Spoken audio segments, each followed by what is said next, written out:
the hero saves the woman. James Stewart saves Kim Novak from water and takes her into his apartment. So, no, it will not be a long story, don't be afraid. Just one scene where then he undresses her, puts her into bed, so, and away, she's traumatized, she sleeps. Okay. So the shot is kind of a moving, panning shot. You see the entrance of his bedroom where she is. Then you see the kitchen sink with her underwear there, giving you hint that what he did under him. And then you see camera moves on to him sitting there, waiting. Will she awaken or what? There is something very mysterious here going on. If you don't believe me, put the DVD and put it on stop, freeze it. You automatically assume, because that's the story, that there is her underwear there. But put it on freeze and look closely. There are just abstract pieces of cloth, no underwear. Then I checked in the book where you learn everything about vertigo, and what you learn there is that censorship insisted on it, that Hays Code and so on. They claim that if it's truly underwear there, then this is a material proof that he saw her naked. This is not permitted. So it must, but you know what's so mysterious here? It's exactly the same logic as that Beria accident. But whom were they trying to protect from this horrible idea that James Stewart may have seen Kim Novak naked? Not us, all us, ordinary viewers. You guided by since your perception is determined by the narrative expectations, you automatically, you don't even take care to look closely. You automatically assume that this is her underwear. It's again as if there is this, my idea is that they were trying to protect the innocence of exactly the same abstract entity as the one for whom who shouldn't take note that Beria was out there. The same, so again, appearances matter.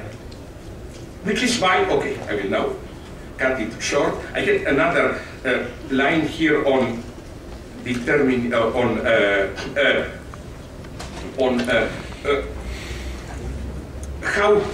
okay, with this idea that we need some kind of shared values and so on, that we should not leave this over to the right, that the left should, on the contrary, appropriate it. The problem that I see today in our public space with this field of customs, shared values and so on declining is that more and more we are caught in an alternative between what in psychoanalysis we call acting out and passage à l'acte.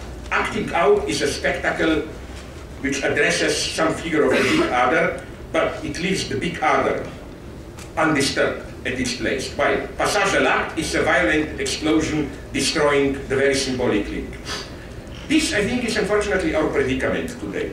The big demonstrations against the United States attack on Iraq offer, I think, here I will be critical again, an exemplary case of a strange symbiotic relationship, even parasitism. At least this was the case in England and the United States, between power and protesters. At least in England, the paradoxical outcome was that both sides were satisfied. The protesters saved their beautiful souls. They made it clear that they do not agree with the Iraq policy of the government, so they could say, you see, we proved it. Millions are against you. They were satisfied. Those in power not only accepted demonstrations, they even profited from them. Not only did the protests not in any way prevent the already made decision to attack Iraq, paradoxically, the protests even provided an additional legitimization of the attack. I think that he's otherwise not well known for intelligent remarks, George Bush. But there during his visit to London, he made an intelligent remark. When he was asked this aggressive question by a journalist, what do you think about demonstrations for you? He said, they make me glad, because you see, we want that's what we are fighting for, that the Iraqi people will be able to do the same thing in their country as we are doing it here and so on.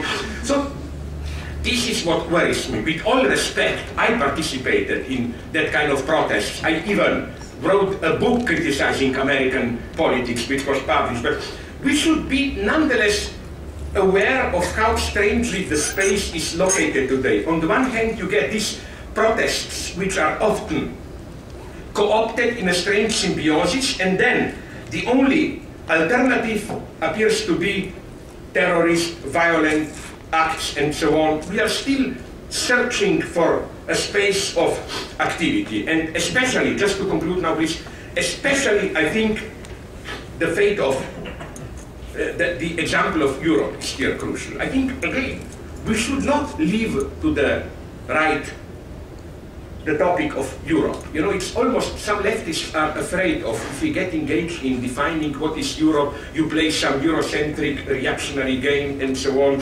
Not necessarily. I think again that who knows what will come out of Europe. Europe is obviously in crisis. Nobody knows. I often use jokingly this reference the same way as Freud said, what does a woman want today? The problem is, what does Europe really want? It's not clear. But what I like in the idea of Europe is just the following thing. I don't have any great hopes of Europe. But you know, as President Mao said, the heaven is in disorder, situation is confused, so excellent situation, no? Where do we live today? Obviously, United States screwed it up there.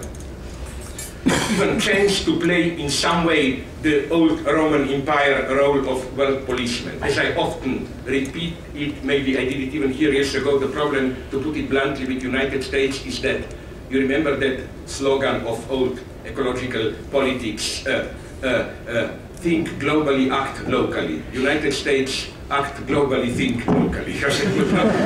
So what is now emerging is a kind of a polycentric order. The main models are American liberal capitalism and, let's call it gently, the Chinese, Singapore, whatever, Asian values, authoritarian capitalism.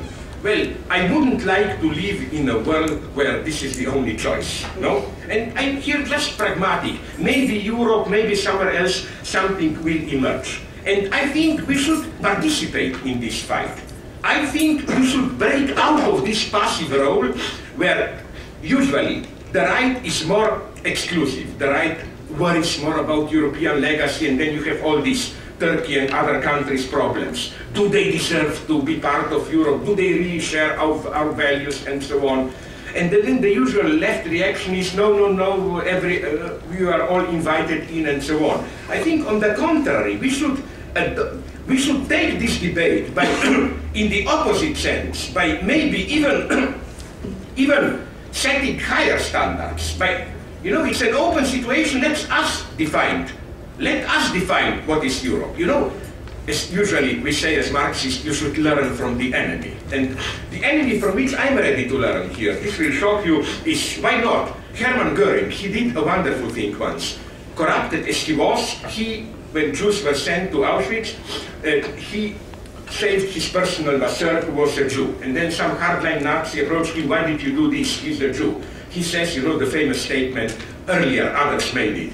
In this city, I decide who is a Jew. No? I mean, like, in this city, we left decide what is left. Let not the enemy determine you the terrain.